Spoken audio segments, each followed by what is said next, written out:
UKLO 1 year masters. No IELTS required up to 5 years visa. High visa success rate. అని ఆ చెల్లిని పరమ దుర్మార్గురాల్లాగా చాలా చిల్లర మనిషిలాగా క్రియేట్ చేసేసి ఎంత దారుణంగా మాట్లాడారండి. తన అభిమాని ఇది అంటే దీన్ని ఏమంటారో ఏమో నాకు భాష తెలియదు సార్. చాలా అన్యాయంగా పరిపాలన దగ్గర చెల్లెలు చెప్తానే ఉంది, మా అన్నకి తేడా మనిషి, మా అన్న వల్ల కాదు, ఇవన్నీ కూడా పడ్డాయండి మన ఎలక్షన్లో. అవును, ఆమె ఇంకా లెక్కే ఉంది సార్. తనకి ఈ సంబంధాలు బంధాలు బాంధవ్యాలు ఉండుంటే పరిపాలన చాలా బాగా చేసేవాడు, నేర్చుకునేవాడు.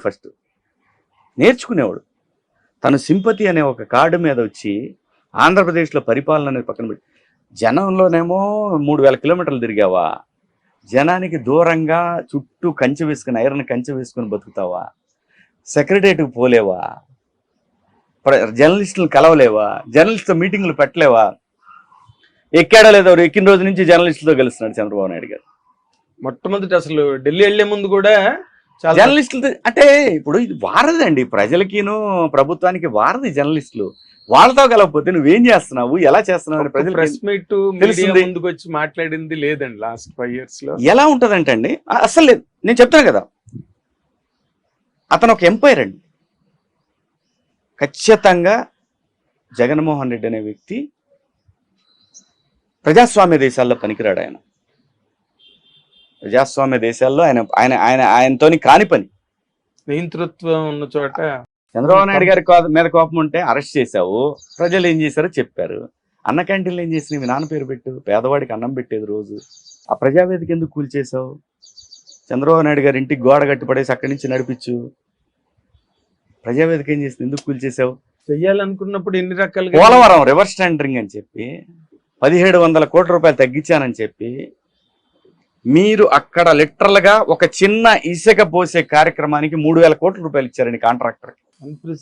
చాలా చాలా అసలు ఎంత దారుణమైన పరిస్థితి అంటే, అంబటి రాంబాబు గారు అన్నాడు, నాకు అర్థం కాలేదండి ఇది, అసలు నాకే అర్థం కాలేదు. నీకెందుకు అర్థమైంది? మీ ఉద్దేశం అసలు ప్రజలు, ప్రభుత్వం, లేదంటే పరిపాలన, ప్రాజెక్టులు, రోడ్లు, ఇది ప్రజాస్వామ్యం అంటే, సమాజం అంటే ఇది వదిలేసి రోడ్లు వేయడంట. బడులు బాగు చేయించాను, బడులు ఐబీ గురించి, కరికులం గురించి, అన్నిటి గురించి అక్కడ ఒక అతను ఉంటాడు, ఒక పంతులు గారు ఉంటాడు, రాసిస్తాడు మొత్తం. అది మాట్లాడుతుంటాడు అతను. ఇంత మించి ఏం చేయడు అతను. మొత్తం ల్యాండు, మైను, శాండు, లిక్కరు ఎన్ని వస్తాయి తెలుసా? అవును, కొన్ని లక్షల కోట్ల రూపాయల సంపాదన బయటకు వస్తాయి. లక్షల కోట్లు కావచ్చు, కనీసం 1,00,000 కోట్ల లోపైన ఉంటుంది. ఎంతో 100 కోట్లకి కేజ్రీవాల్ లోపలేసారే. అవును, 1000 కోట్ల రూపాయల సంపాదన ఎవరి కోసమే? ఇది కర్మ నీ చుట్టూ తిరిగి వస్తుంది. ఈ సపోర్ట్ చేసే వాళ్ళందరికీ కూడా చూడండి, వాళ్ళకి తొందరలోనే నేర్పిద్ది ప్రకృతి. ఎందుకు సపోర్ట్ చేస్తున్నారు? కానీ నిజంగా అంటే ఈ సందర్భంగా అంటే చంద్రబాబు నాయుడు గారు కూడా దాన్ని బాగా చాలా సార్లు స్టేజ్ల మీద అక్నాలెడ్జ్ చేశారు. పవన్ కళ్యాణ్ గారు కలవడం, వాళ్ళిద్దరూ అసలు దాని మీద మీకు అసలు ఆ డెవలప్మెంట్స్ జరుగుతున్నప్పుడు మీకు ఏమనిపించింది? నేను లేనండి, నేను బిగ్ బాస్ హౌస్లో ఉన్నాను. అంటే నేనుంటే అసలు వేరే ఉండేది, అది వేరే. నా మాట వేరు, నా ఉద్యమం వేరు, నా తీరు వేరు. బట్ నిన్న ఆయన ప్రమాణ స్వీకారం అంటే అసలు మామూలుగా జరగలే. అసలు ఎలా పవన్ కళ్యాణ్ గారు ఉందండి, పదవి బాధ్యతలు ఎంత ఎమోషనల్ గా ఉంది, ఎంత కన్నుల పండగగా ఉంది. అవును, పవన్ కళ్యాణ్ గారిని నేను విమర్శించా, సద్విమర్శలు అయ్యి. సిద్ధాంతపరంగా ఎవరైనా విమర్శించవచ్చు, not individual. At the same time నేను ఎప్పుడు ఒకటే మాట, నువ్వు ఆంజనేయుడు అంటాడు, నీకు తెలియట్లేదు నీ శక్తి అనే మాట నా విమర్శ. మంచి మాటే కదా, కాదు పరిపాలన నేర్చుకోవాలి, తొందరపడకూడదు మీరు ముఖ్యమంత్రి అవడానికి అనే మాట కూడా అన్నా. అవును, ఎస్, తప్పేం అనలేదుగా, నేను తప్పేం మాట్లాడలేదుగా. నువ్వు హోదా రానప్పుడు హోదా గురించి మాట్లాడవేంటి అని అడిగా, తప్పు కాదుగా. ఇప్పుడు మాట్లాడుతున్నారు చాలా మంది ప్రత్యేక హోదా గురించి అని. అరే సన్నాసుల్లారా, 5 సంవత్సరాల నుంచి ఏమైపోయారు మీరంతా? ఎస్, ఈ మాట మీరు పెద్దవాళ్ళు అనకూడదు. నేను పరిపాలన ఇప్పుడే మొదలు పెట్టాడు, సమయం ఇవ్వాలి. ఎవరికైనా సమయం ఇవ్వకుండా మీరు చూసుకోవాలండి. మీరు అరే ఆయన చంద్రబాబు నాయుడు గారు బతుకే ప్రజలు, అభివృద్ధి, భవిష్యత్తు. ఆయన బతికిందంతా దాని మీద. ముఖ్యమంత్రి అయిన మొదటి రోజు నుంచి, అవును, ఆ రోజున ముఖ్యమంత్రి అయిన దగ్గర నుంచి ఇప్పుడు ఆయన పోయే వరకు ఆలోచన కూడా మొత్తం భవిష్యత్తు గురించే ఉంటది. కానీ ఇప్పుడు వీళ్ళు వచ్చి అండ్ మీరు చూసుకోవాలండి, మీరు ప్రత్యేక హోదా గురించి మాట్లాడే మంచి అవకాశం అండి అని చెప్పి కొంతమంది మాట్లాడుతూ ఉంటే 5 ఏళ్ల నుంచి ఎక్కడ పోయారు మీరంతా? ఇప్పుడు అసలు ఆ ఉద్యమాన్ని మొదలుపెట్టిందే నేను. ప్రజలందరికీ తెలిసిన విషయం ఇది. ఇంకా చాలా మంది మాట్లాడుతూ ఉంటారు, మేము మొదలు ఆయన ఎక్కడున్నాడు, మేము ఎక్కడ. నాకు అనవసరం, మీతోటి వాదనకు కాదు నేను ఇక్కడ ఉంది. నేను మాట్లాడేది ఒకటే, నేను ప్రత్యేక హోదా అనే అంశం చాలా క్లిష్టమైన పరిస్థితిలో ఉంది కాబట్టి దాని గురించి ఇప్పుడు ఎవ్వరూ ఆంధ్రప్రదేశ్లో ప్రజలు ఆలోచించట్లా.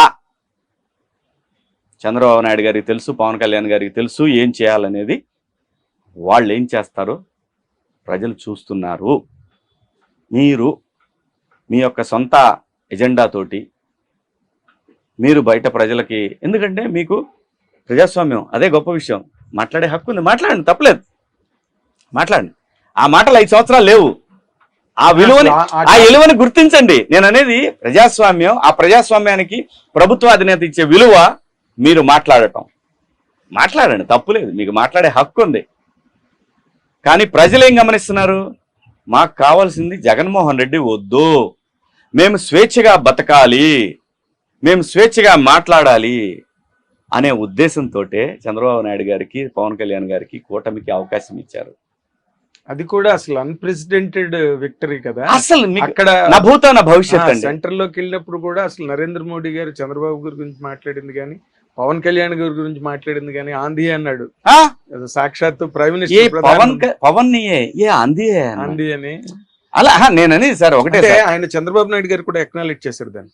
ఇప్పుడు ఇంత ఎన్డీఏ కూటమి సమావేశంలో రిజల్ట్ ఓరియంటెడ్ వాళ్ళంతా ప్రాక్టికల్ గా రిజల్ట్ ఓరియంటెడ్. విన్ ఇవ్వడం వల్ల మాకు అక్కడ ఎంతో గౌరవం లభించింది. సెంటర్ లో పేదవాళ్ళకి ఇచ్చా అంటాడు. పేదవాళ్ళు ఆంధ్రప్రదేశ్ లో బిలో పావర్టీ లైన్ ఎంతమంది ఉంటే వాళ్లే పేదవాళ్ళు. అర్థమైందా? బీపీఎల్ కింద ఉన్నవాడు పేదవాడు, వాడికి ఇవ్వు. నువ్వేం చేశావు? నీకు సపోర్ట్ చేస్తారని చెప్పి కొన్ని వేల మంది 30% ఓటింగ్ ప్రజలకు ఇచ్చి పడేసావు ఇష్టం వచ్చినట్టు. అది ఎప్పటికీ వర్కౌట్ అవుతుంది సార్. అది మనకి ఇక్కడ తెలంగాణలో ప్రూవ్ అయింది. పథకాలతోటి ప్రభుత్వాలు ఏర్పడతాయి అనుకుంటే మీ భ్రమ. పథకాలతోటి ప్రభుత్వాలు ఏర్పడవండి. ప్రజలకి భవిష్యత్తును ఎవడైతే చూపిస్తాడో వాడి కోసం ఓటేస్తారండి. ప్రజలకి ఎవడైతే సప్తవర్ణాలు చూపించి అసలు అక్కడ తీరా అక్కడ పోయేసరికి ఏమీ లేకపోతే వాడిని పాతాళానికి తొక్కేస్తారు. అది చాలా చోట్ల ప్రూవ్ అయింది.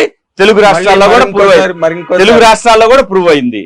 నువ్వు ఊరికే పథకాలు ఇచ్చాను, పథకాలు నేను చెప్తున్నా సార్, పథకాల్లో ఎంత డొల్ల ఉందో భవిష్యత్తులో మీకే తెలుస్తుంది. ఇద్దరున్న చోట ఒకరికే ఇవ్వడం, ఇద్దరు ఇవ్వండి కాదు సార్. ఇవన్నీ